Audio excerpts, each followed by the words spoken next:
그 다음에 나오는 얘기 해드릴게요. 인도에 특수한 문화가 있어요. 그게 이제 인도는 왜 명상적인가라는 얘기를 제가 씁니다. 이거 제가 원래 이거 제가 주장하는 겁니다. 왜 인도는 명상이 발전했는가?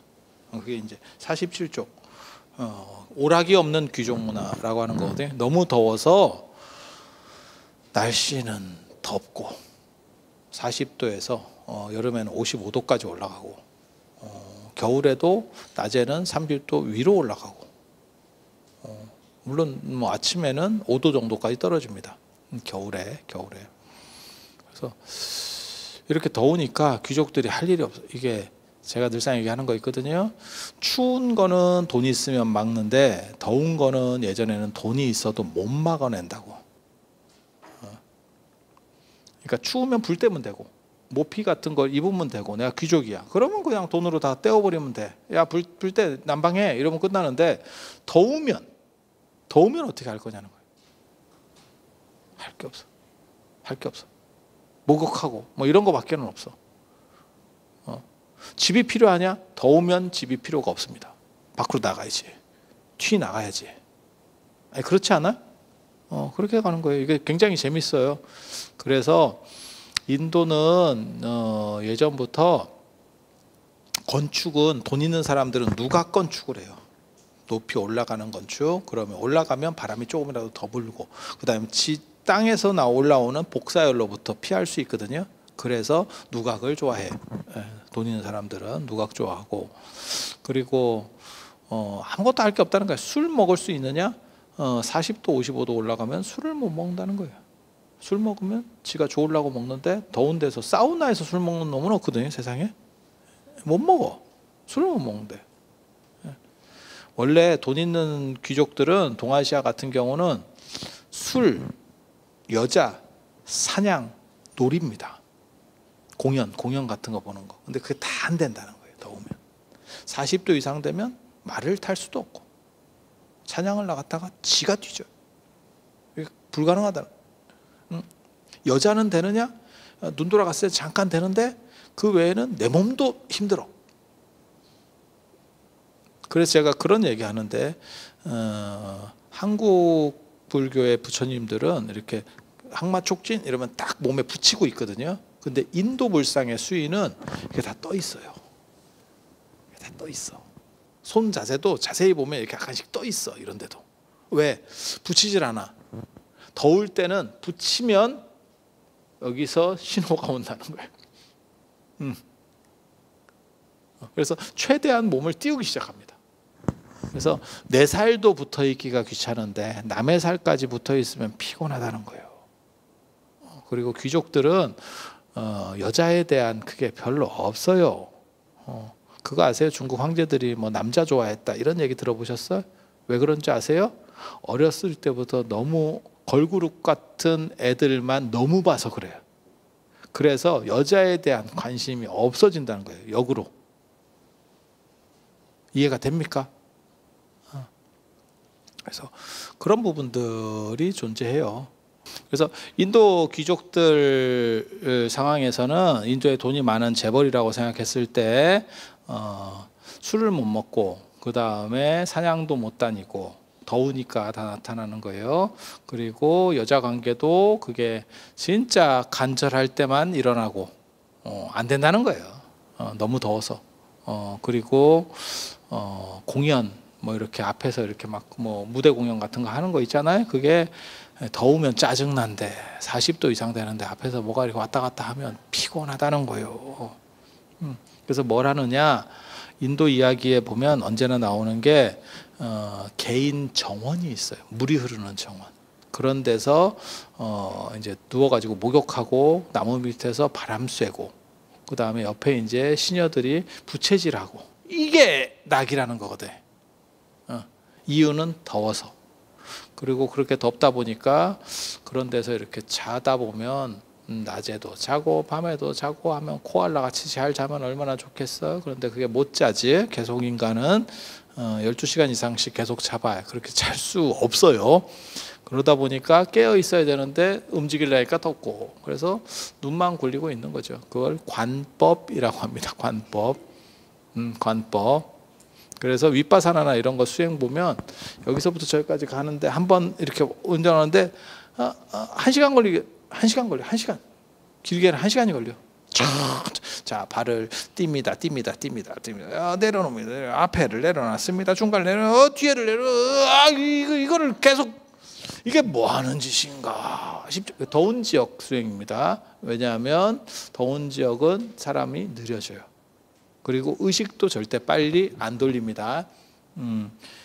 이게 뇌라고 하는 게, 생각을 하는 건 전부 다 산소를 태우는 작용이에요. 그리고 산소를 태우다 보면 우리가 숨 쉬는 거에 대부분이 뇌로 들어가서 이게 활동이 돼요. 에너지 소모가 굉장히 강합니다. 굉장히 비중이 커. 그리고 생각을 하면 이게 계속해서 뭔가 움직여야 되잖아. 이 뇌 안에서 서로 정보들이 막 왔다 갔다 해야 되잖아. 그러면 산소를 태우는 건데, 그러면 열이 난다는 거예요. 그런데 체온보다 외부 대기 온도가 높으면 숨이 더 이상 안 토해지는 현상들이 일어나요. 그러니까 숨을 내쉬어도 시원한 게 아니고 턱턱 막히지. 숨을 들이쉬면 이렇게, 우리가 사우나 같은 데 들어가서 이렇게 숨 쉬면 이 느낌이 딱 오는 게 온도가 높아서 그래요. 그래서 숨을 쉬면 열이 빠지는 게 아니고 열이 차. 그러면 어떻게 되겠어요? 숨을 낮고 길게 쉽니다. 낮고 길게 쉬어. 그리고 생각을 계속하면 뇌가 움직이기 시작하면서 거기서 열이 나니까, 열을 안 나게 하려면 어떻게 해야 돼요? 멍 때리면 됩니다. 생각을 정지시켜버려요. 뇌가 스스로 정지시킵니다. 내가 정지시키는 게 아니고 뇌가, 왜? 지가 살라고. 뇌의 온도가 차면 뇌세포가 파괴되기 시작하거든요. 그래서 지가 살라고 정지를 시켜요. 자, 봐봐. 뇌는 생각을 정지시켜서 멍을 때리고, 몸은 천천히 움직이거나 안 움직이고, 잠은 충분히 자서 눈가름 굴리고, 호흡은 낮고 길게 깔고. 그게 관법입니다. 그래서 제가 뭐라고 얘기하냐면, 윗바사나 같은 게 실제로 된다고 생각하지만 동아시아 사람에게는 안 될 거다라고 얘기를 하거든요. 왜? 우리는 승질이 급해가지고 우리 빨리빨리잖아. 우리가 불광동 휘발유의 기질들을 다 어느 정도 이상 갖고 나왔는데, 그게 그렇게 느리면 속에서 천불이 난다니까.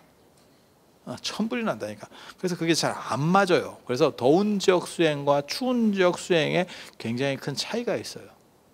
더운 지역 수행은 내쉬는 숨을 길고 낮게 하는 거에 중심이고, 추운 지역 수행은 에너지를 끌어와야 되기 때문에 들이쉬는 숨 중심이에요. 들이쉬는, 그러니까 단전호흡 같은 거 하면 들이쉬는 숨 중심이에요. 그건 몸에서 열을 나게 하는 게 단전호흡의 특징 중에 하나입니다. 그래서 이런 문화들이 있고, 그렇게 해서 나무 밑에서 이렇게 멍 때리고 있다 보면 그게 명상이요. 그래서 인도의 명상주의는 그렇게 발전했다. 그러면 먹고 살 게 없으면 힘든데 어떻게 그게 가능하냐? 인도는 이모작 삼모장도 가능합니다. 야, 이번에 제가 며칠 전에 인도네시아 갔는데 되게 웃기는 얘기 하더라고요. 거기 사모작 된다던데? 야, 나 삼모작은 들어봤어. 내가 사모작 처음 들어봤는데? 그 얘기는 사모작이 가능하려면 기후도 좋아야 되지만 땅의 지기가 쇠하지 않아야 된다는 얘기예요. 쇠하면 사모작을 할 수가 없죠. 아니, 맞잖아요. 안 나오는 걸 뭐하러 힘들게 해. 어느 정도 이상 계속 나와야 되잖아. 그래서 굉장히 재밌더라고요. 그 사모작. 근데 인도도 이모작 삼모작 기본 됩니다. 아열대 기후고 덥고 습하니까. 사람 살기는 짜증나지만 식물 살기는 개꿀이죠. 그렇지 않아요? 우리 어렸을 때 온실 같은 데 이렇게 딱 들어가 보면, 식물원 이런 데 딱 들어가 보면 습하고 약간 덥고 이런 느낌 나잖아요. 거기는 뭐 전체가 그러니까. 인도는 식물 살기 좋고, 그러니까 무슨 일이 벌어져요? 먹을 게 지천이죠. 그래서 인도는 탁발이 가능한 게 먹을 게 남아요. 그러니까 인도 문화를 이해하는 데 있어서 이 먹을 거라고 하는 거를 기본적으로 깔고 가야 돼. 그러니까 내가 내 먹을 것만 할 수 있느냐? 그게 안 돼. 사람이 부족하면 일이 복잡해지니까 좀 남게 한다고. 남은 거를 그러면 우리는 저장을 해서 먹어요. 불을 떼서 먹고 뭐 이렇게 해서 한 번 더 조리해서 먹는데 인도는 조리가 안 돼요. 이유는 뭐냐면 덥고 습하기 때문에 상해버린다고. 그래서 율장에 보면 뭐가 나오냐면 아침에 짠 주스를 오후에 마시지 못한다가 나와요. 아침에 짠, 그러니까 뭐 야자즙으로 짜든지 뭘 짜든지 해가지고 주스로 놔두면 오렌지 주스를 놔뒀어. 그러면 오후에 천연적으로 발효되면서 술이 돼요.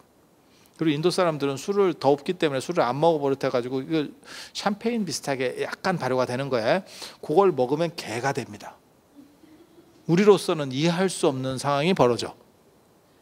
왜? 제대로 안 먹어본 사람들이라서.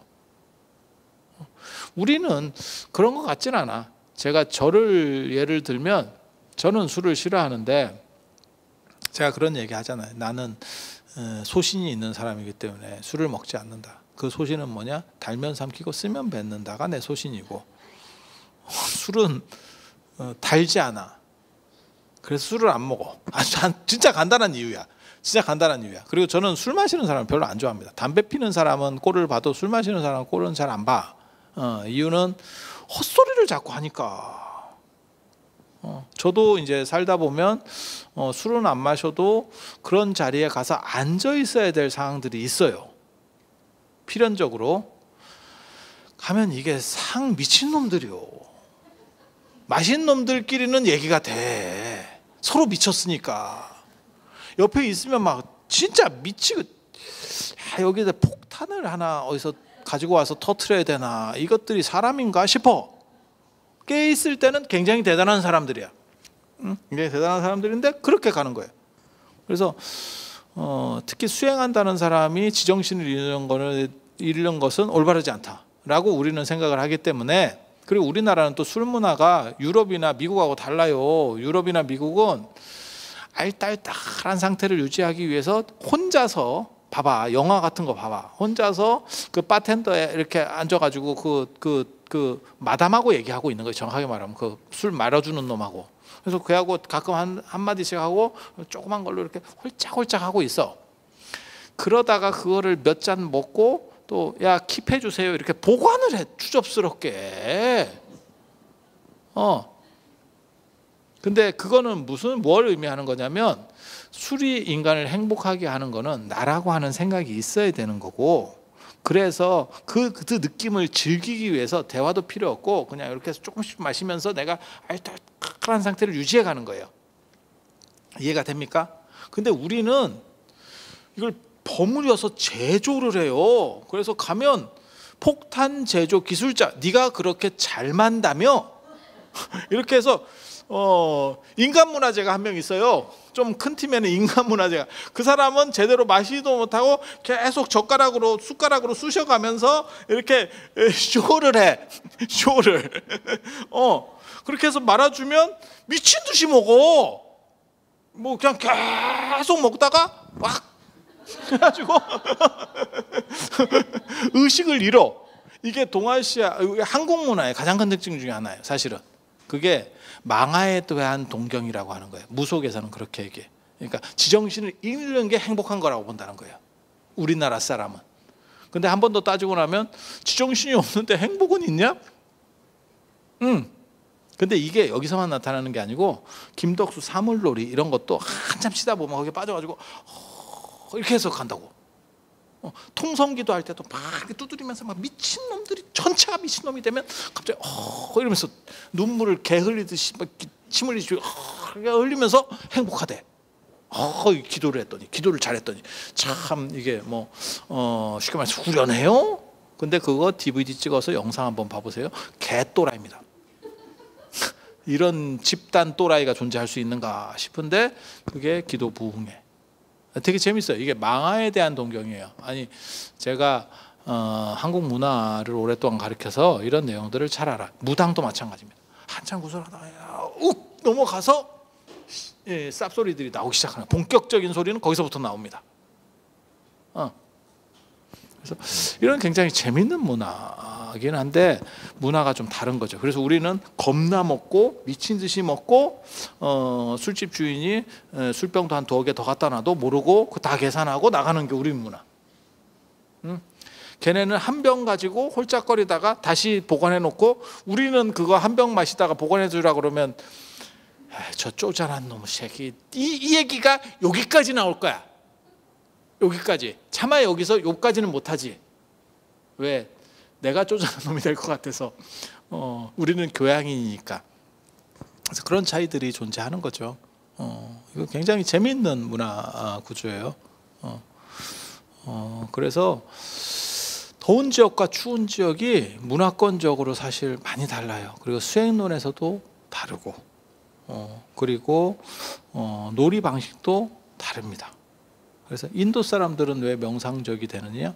먹고 살기가 편했고, 그리고 그게 지천이었고, 그리고 저장할 수가 없었어요. 냉장고가 만들어지기 전에 저장할 수, 이게 굉장히 중요해요. 그러니까 먹을 수 없는 상황이면 빨리 줘야지.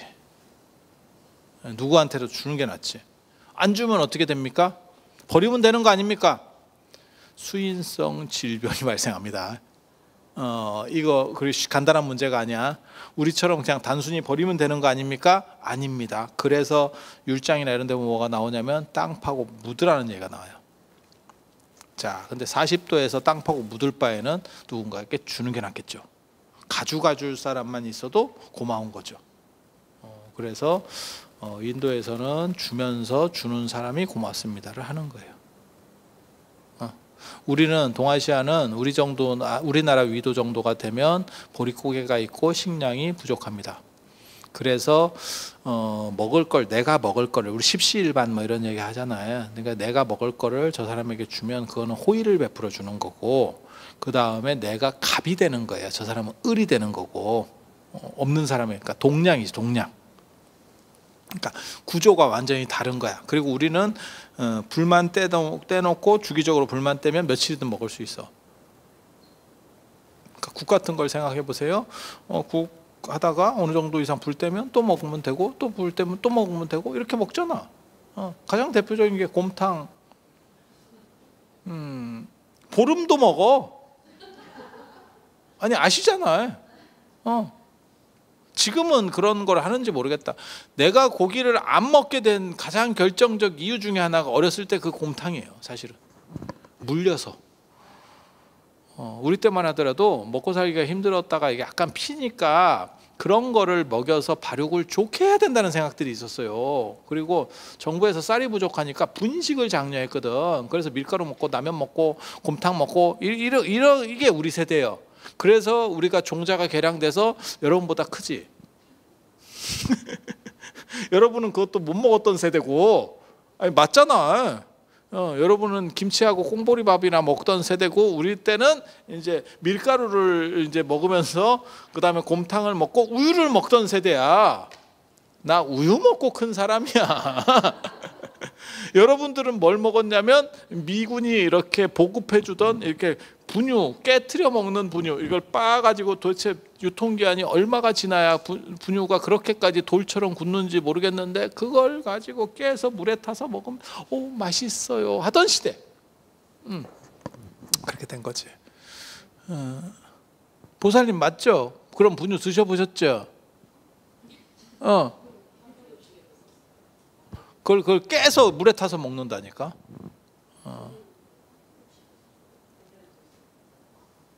그게 미군이 원조해 주던 거였었거든요. 그리고 그 원조를 또 상당 부분은 교회를 통해서 원조를 해줬어요. 그게 한국에서 교회가 발전하는 이유 중에 하나였었어요. 그러니까 왜냐하면 먹고 살기 힘든데 교회 가면 먹을 걸 주거든. 이렇게 옛날 얘기예요. 모르면 행복한 겁니다. 우리는 다 알아. 우리는 다 알아. 환생해서 그래. 그래서 문화적으로 아무튼 다르다라고 하는 걸 기억을 하셔야 되고, 똑같이 뭐 그러니까 탁발을 나간다라고 하면 그게 레벨이 완전히 달라져요. 그래서 인도에서는 그렇게 음식을 주는 거를 이렇게 얻어 먹는 거를 천하게 보지 않습니다.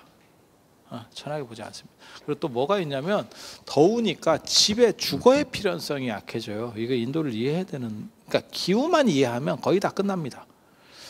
더우니까, 더운데 누가 여기 있어? 우리도 제 기억에는 80년도, 90년도도 중반까지는 에어컨이 별로 없었어요. 그러다 보니까 더우면 무슨 일이 벌어지느냐? 여름에는 사람들이 밖으로 많이 나와. 그리고 80년대에는 제가 서울에 살았는데 서울 골목길에 그 예전에 그거 있었잖아요. 응답하라 1994, 뭐 응답하라 1987인가 뭐 그런 거 있었잖아요. 그런 것처럼 동네에 이렇게 평상 같은 게 있어가지고 거기서 수박 깨먹고 아저씨들이 배 까고 이렇게 누워 있어요.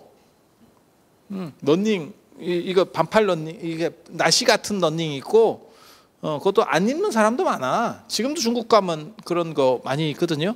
그래서 그렇게 왜 그런 문화가 가능했느냐? 집에 있을 수가 없어요. 더 더우니까. 그래서 시골에서는 뭐 모기불 켜고 평상에 나와가지고 거기서 자고, 아니 그냥 얘기하는 거예요. 우리가 이렇게 다치기 시작하는 문화가 에어컨하고 관련되는 거예요. 에어컨 보급이 늘어나면서 문들이 닫히기 시작한 거야. 맞잖아. 그래서 여름에는 저거 뭐 집이 더 더워. 그것도 우리가 제대로 된 집도 아니고 그 예전에 새마을 운동한다고 뭐 함석집 비슷한 거 이런 식으로 다 바꿔놓는 바람에 열이 달궈져서 들어와요. 그리고 이게 시멘트 집이 원래 또 더 그렇거든. 아시죠? 그래서 시멘트 집은 정오 때 더운 게 아니고 해질녘에 덥다. 달궈진 게 안으로 들어오거든, 열이. 그래서 에어컨 있으면 뭐 관계가 없고, 그래서 그런 현상들이 일어나기 때문에 인도에서도 집에 안 들어가죠. 사람이 더우니까. 그러니까 그냥 밖에 있을 수 있는 거. 그렇게 더우면 무슨 일이 벌어지겠어? 사람이 잘 벗죠. 왜 내 어렸을 때 아저씨들은 여름에 벗었을까? 천은 비싸고, 그 다음에 더우니까 필연성이 없죠. 그러면 창피하다라고 생각하느냐? 그렇지 않아요. 다 벗고 있는데 뭐. 요즘에 100일에, 예전에는 우리 어렸을 때는 그게 남자의 특권 중에 하나인데 여자애는 그 100일 사진 안 찍었잖아. 까고 찍는 사진. 여자도 그 까고 찍는 사진 찍어요? 안 찍지? 우리 때는 그 까고 찍는 사진이 있었잖아요. 지금도 그런 걸 찍나요? 아니 몰라서 저는 여쭤보는 거예요. 근데 그게 굉장히 특이한 문화예요. 그러니까 그게 남성 우월주의에다가 약간의 성기 숭배 같은 게 남아있는 문화거든요. 그때는 그게 일반적이었기 때문에, 그래서 시골에 이런 데 가면 그냥 그 100일 사진을 벽에 붙여놓는 것도 있어. 그래서 제가 얘야 이러면서, 근데 걔는 이미 컸어. 근데 그 까고 있는 사진을 굳이 그걸 벽에 붙여야 되나 싶기도 한데 시골에 있었어 그런 걸, 흑백 사진 이런 거. 그래서 이렇게 자세히 봤지. 크게 될 놈인가 이렇게. 근데 저도 그 사진이 있어요. 어디 있는지 내가 정확하게 모르겠는데 내가 어렸을 때 있었어.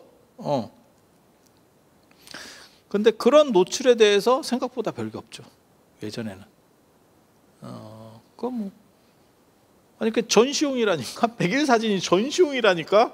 그러면 누구네 집에 얼레리 꼴레리를 보세요 뭐 이런 거잖아. 그래서 친족들이 다 보고 어휴 이놈 고추 한번 따먹을까 이러면서 이렇게 이런 쓸데없는 그런 것들이 많이 있었잖아요. 그래서 되게 재밌어요. 그래서 뭐 벗는다고 그게 뭐 문제가 되느냐? 아니에요. 그 문화에 따라서 다른 거예요. 지금은 그렇게 우통을 까진 않지만 지금은 무릎 찢어진 거나 배꼽 내놓는 거를 하기도 하고, 그 다음에 어떻게 보면 약간 빤스 같은 걸 입고 다니는 분들도 지하철에서 많이 있고. 그러니까 사회적 인식이 바뀌는 거지 뭐 노출이어서 안 돼요 뭐 어떻게 그런 거 없어요. 그런 거 없어. 그래서 인도는 더우니까 상시 벗는 거였고, 우리는 여름에만 배까지. 아저씨들이 무슨 겨울에도 배 까겠어? 겨울에 배 까면 배에 동상 걸리기 싶은데. 그래서 인도는 근데 계속 더우니까 계속 까겠지. 그래서 인도에는 나체 문화 같은 게 있는 거예요. 봐봐. 집도 별 필요 없고 먹을 건 지천이고 그 다음에 옷이 별 필요가 없어. 야 이거 굉장히 재밌지. 그러니까 의식주로부터 얘네가 해방이 돼 있는 거예요. 그리고 더우니까 시원한 데 가서 멍 때리는 거 하고 명상하고. 이게 수행문화, 인도 수행문화입니다. 제가 이런 얘기를 처음 했을 때 사람들이 어떻게 저렇게 저렴하게 문화를 해석할 수 있을까? 다 이렇게 고등하게 인도는 정신적이에요 뭐 이렇게 얘기하는데 나는 그냥 싸게. 근데 이게 정상입니다. 이게 정상이에요. 그래서 제가 이런 얘기를 하니까 그러면 아프리카는 왜 명상이 발전하지 않았느냐? 더운 거 막 똑같은 거 아니냐? 먹을 게 부족해서. 먹을 게 부족해서. 저는 먹을 게 풍족하고 더우면 비슷한 형태로 인간이 진화할 거라고 생각해요.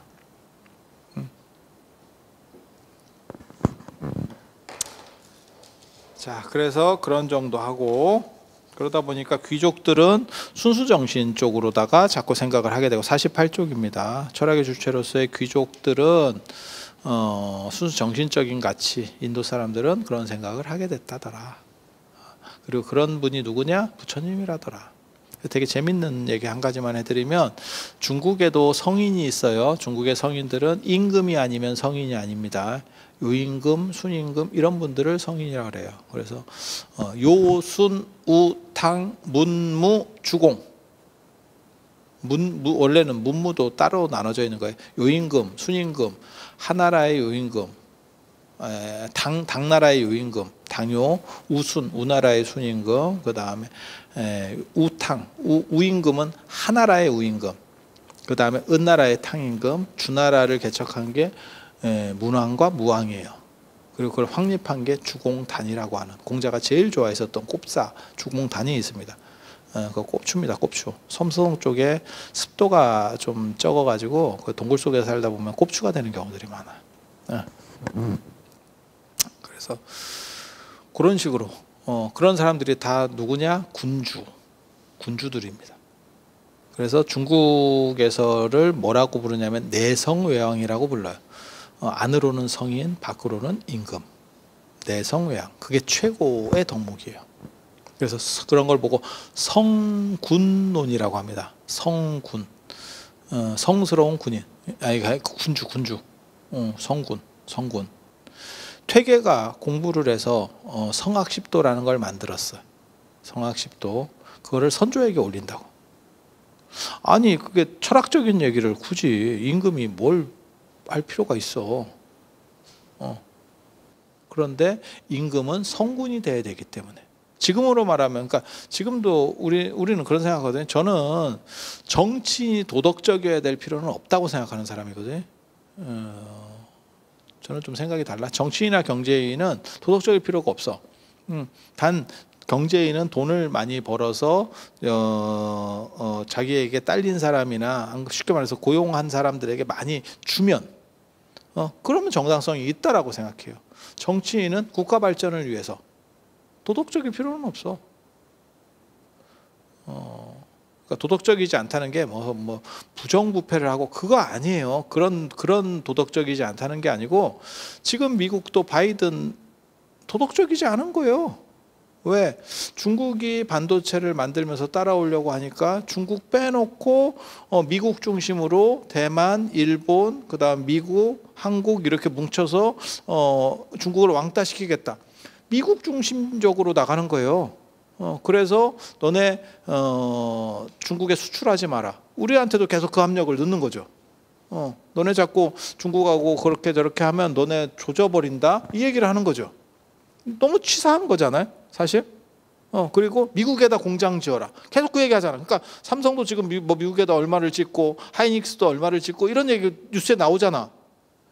지그들은 6만 불이고 우리는 3만 불밖에 안 되는데 우리도 먹고 살고 우리가 공장을 지어야 쉽게 말해서 우리도 이게 취업이 될 거 아니야.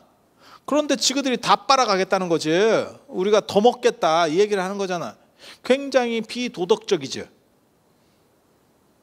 하지만 저는 그게 나쁘다는 생각은 안 해. 그건 걔는 미국 대통령이니까. 미국 대통령이니까. 트럼프도 그렇게 했잖아요. 아메리카 퍼스트. 미국 먼저. 웃기고 있네. 내가 왜 손해보면서 너네를 다 해야 돼? 일단 미국 먼저. 나는 우리나라 대통령이나 정치인도 그렇게 하는 게 맞다라고 생각하는 거예요. 그걸 도덕적이지 않다라고 얘기하는 거예요. 그러니까 뭐 비리를 쌓고 뭐 축제를 하고 어디서 돈을 빼돌리고 이런 하열한 얘기를 하고 있는 건 아니야. 그건 미개한 국가에서나 나오는 거지. 우리 정도만 돼도 이제 그 정도는 좀 어느 정도 벗어났지. 예전에는 그랬었지만, 그래서 우리나라 정치인들도 굳이 도덕적일 필요 없다고 생각해요. 그런데 원래 동아시아 전통에서는 임금은 도덕적이어야 된다고 생각했어요. 왜? 임금 안에서 성인이 나오기 때문에. 그런데 인도에서부터 유럽까지는 성인과 임금은 완전히 다른 거지.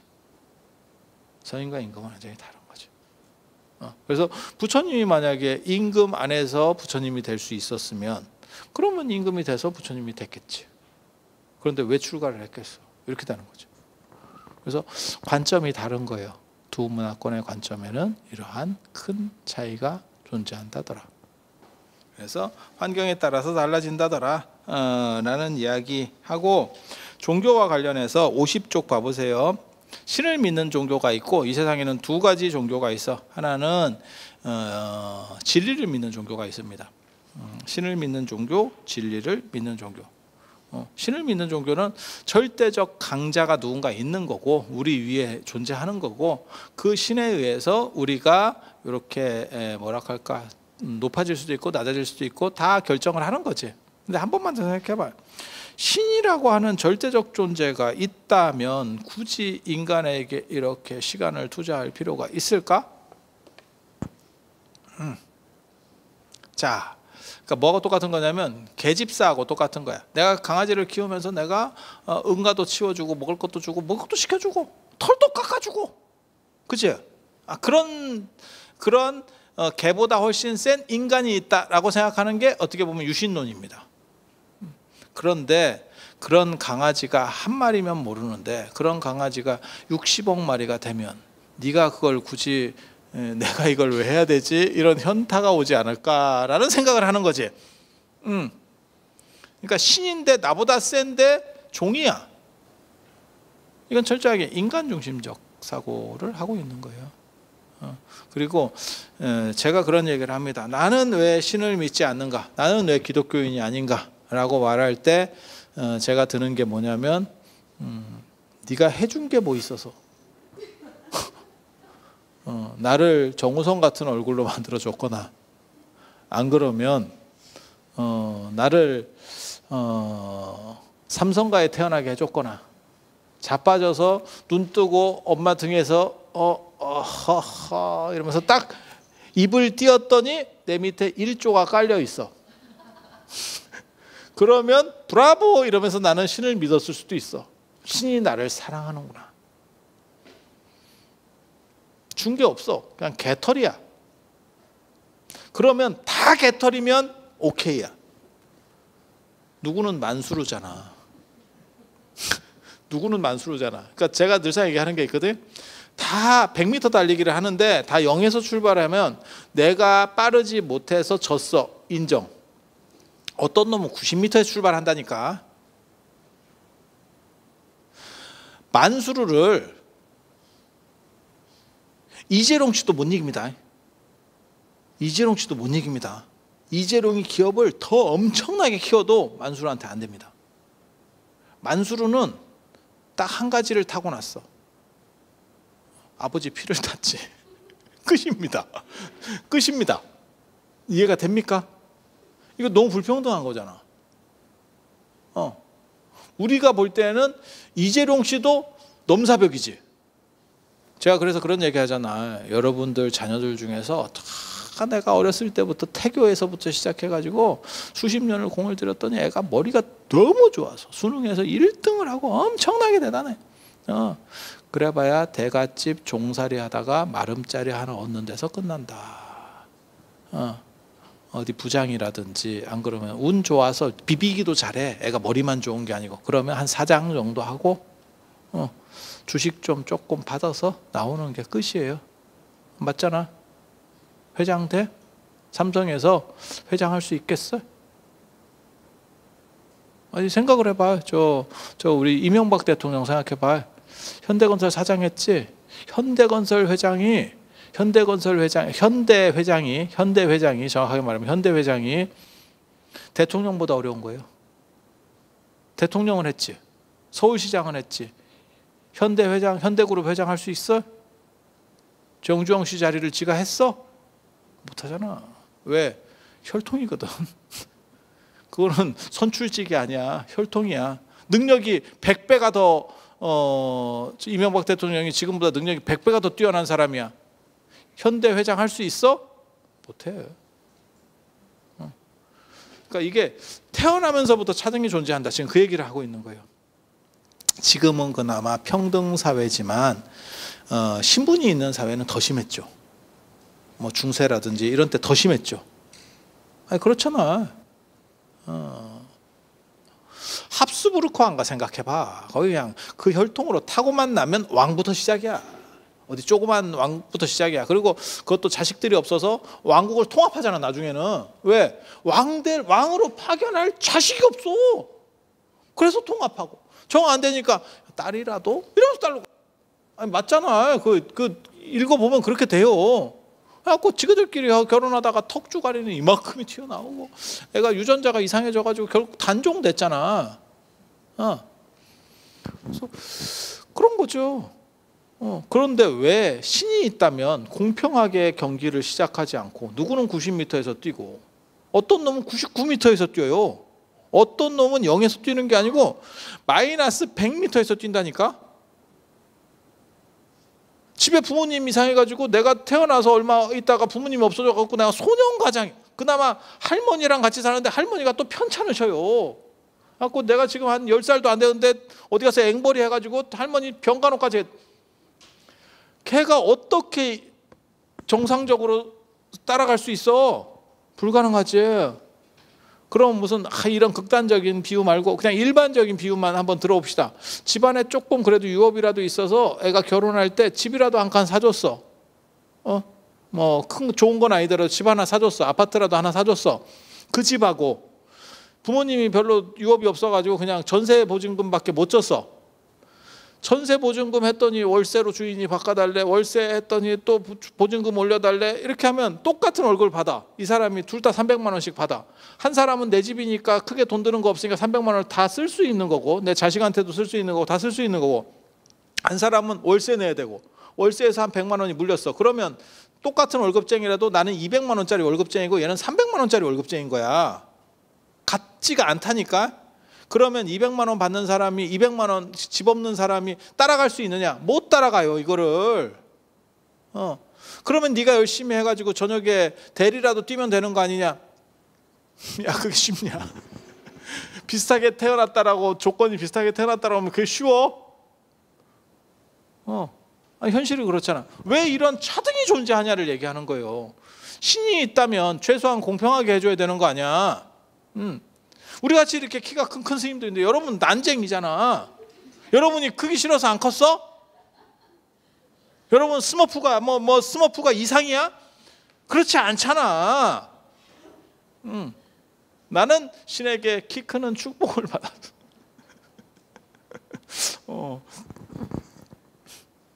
그래서 그런 거 있어. 이런 차등을 도대체 어떻게 할 거냐라고 하는 거지. 그래서 나는 신에게 받은 게 없어서 나는 너를 믿지 못하겠다. 네가 나를 사랑했으면, 신이 사랑이라고 약을 팔고 있는데 사랑했으면 나에게 뭘 줬어야지. 왜 준 건 없이 삥을 뜯으려고 하느냐. 이것 때문에 신을 믿지 않는다니까.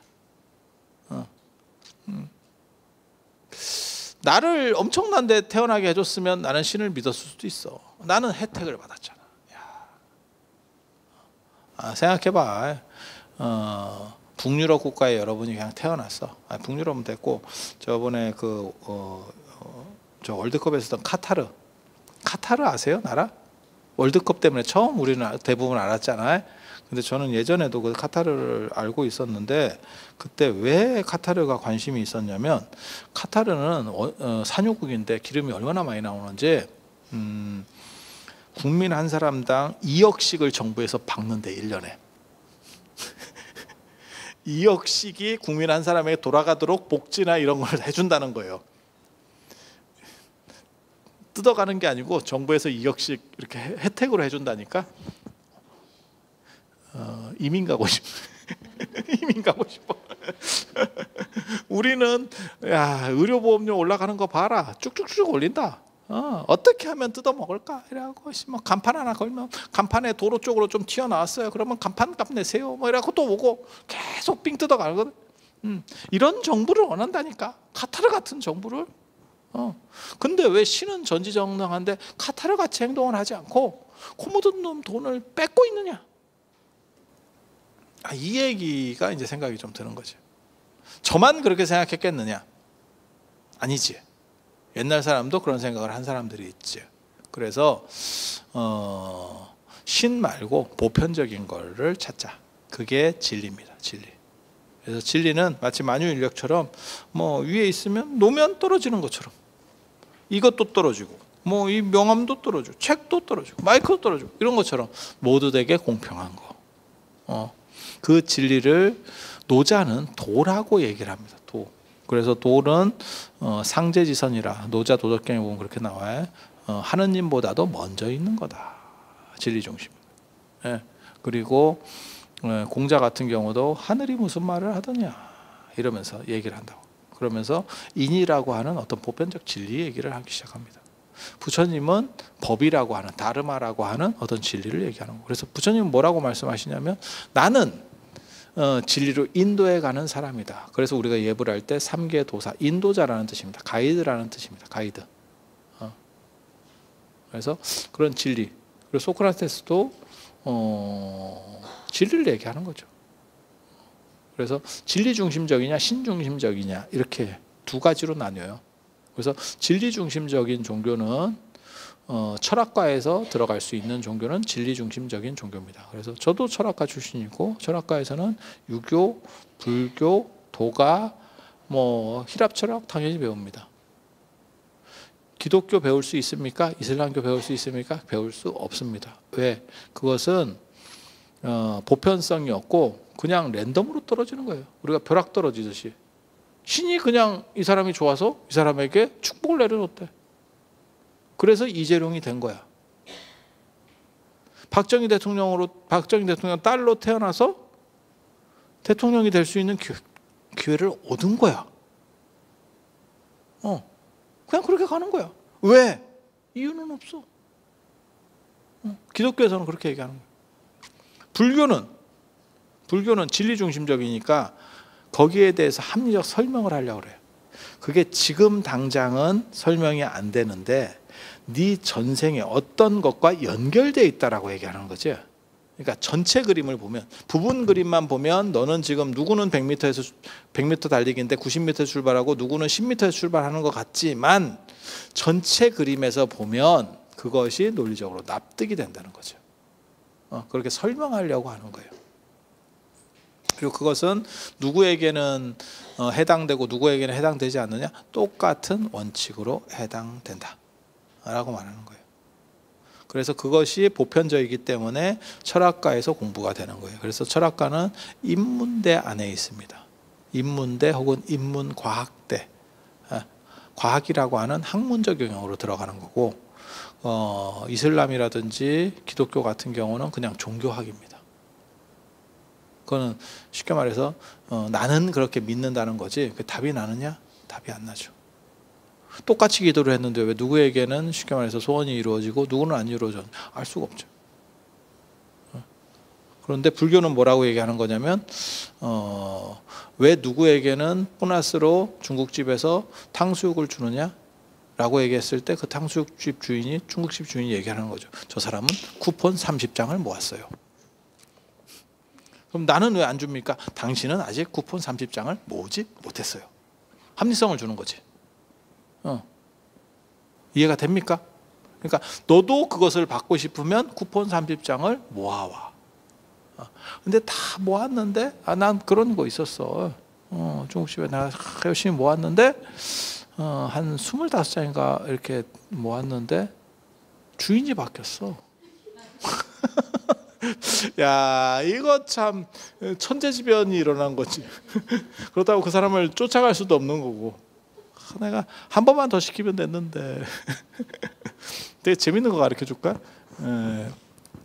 월정사는 저 진부역에서 버스로 내려야 되는데 그 중에서 동해고속이라고 하는 여객 회사가 있어요.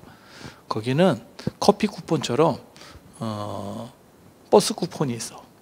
그래서 10번 타면 한 번 공짜로. 아 진짜 진짜 있어. 되게 재밌어. 그렇게 해서 그럼 한 번 공짜로 타고 싶으면 어떻게 해야 됩니까? 10번을 타면 되는 거예요. 우리 커피 쿠폰 이렇게 이렇게 하잖아. 자주 다니는 데는 이렇게 도장 찍어주는 거 있잖아. 저도 제 집 앞에도 있어. 제 집 앞에도 저 승가대 앞에 그 집 거 있어. 그러면 더더닥 학인 선생님들하고 먹으면 막 이게 쿠폰이 밀려. 왜냐면 한 번에 막 7, 8잔씩 먹어버리니까 10장. 그러면 걔가 또 뭐라고 얘기하냐면 또 걔 원칙이 있어.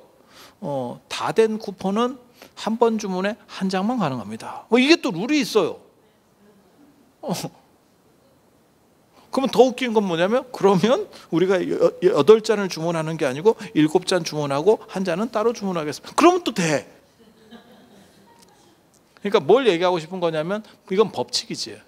원칙을 정해놓은 거고 누구는 되고 누구는 안 되는 게 아니고 그 법칙에 맞추면 되는 거고 안 맞추면 안 되는 거야. 근데 신에 의한 이러한 현상들은 법칙이 아니지. 그냥 랜덤으로 떨어지는 거지. 지 마음에 맞는다는 거야. 그 행동이. 야 그러면 객관적 기준을 제시를 해주든지. 그래서 제가 그런 얘기 하잖아요. 평생에 11조를 내는 방법이 있다. 11조를 내는 게 만약에 천국을 가는 거라면 기독교를 미리 믿으면 손해가 나는 거고 맨 마지막에 죽기 전에 한 달 전에 믿고 한 번만 내면 된다. 앞에 거는 관계가 없습니다. 회개해서 돌아간 시점부터 돼요. 시점부터 돼. 그게 그렇게 마일리지가 쳐져 있어. 그래서 기독교를 미리 믿는 사람들은 바보다. 죽기 직전에 믿으면 된다. 그렇게. 그래서 일단 신을 믿는 종교가 있고 진리를 믿는 종교가 있다더라. 그리고 진리를 믿는 종교의 특징은 그러니까 신이 진리다 이런 거는 사실 말도 안 되는 얘기예요. 신이 진리고 정의고 자유다 이렇게 얘기하는 거는 나중에 중세의 저 교부 철학의 영향을 받아서 그러니까 헬레니즘의 그리스 철학의 영향을 받아서 중세에 다시 만들어지는 쓸데없는 쌉소리이고요. 원래 신은 그렇게 인간과 거래 관계가 안 돼요. 왜냐하면 절대적 강자이기 때문에 인간이 어떻게 해주면 당신은 이렇게 해줘야 돼요 라는 게 성립이 안 돼요. 군주하고 신하도 그게 성립이 안 됩니다. 그래서 신하가 열심히 일을 했는데 제가 그래서 그런 얘기 하거든요. 조광조에게 결국 인조가 사약을 내리잖아. 중종인가? 사약을 내리잖아. 그때 조광조가 나는 열심히 일했는데 네가 사약을 주면 내가 섭하지? 이 말을 못합니다. 왜? 임금과 신하는 대등관계가 아니고 수직관계이기 때문에 따질 수 없어요. 그래서 조광조도 사약을 받으면 아마 임금 쪽으로 절하고 사약 먹고 죽었을 겁니다.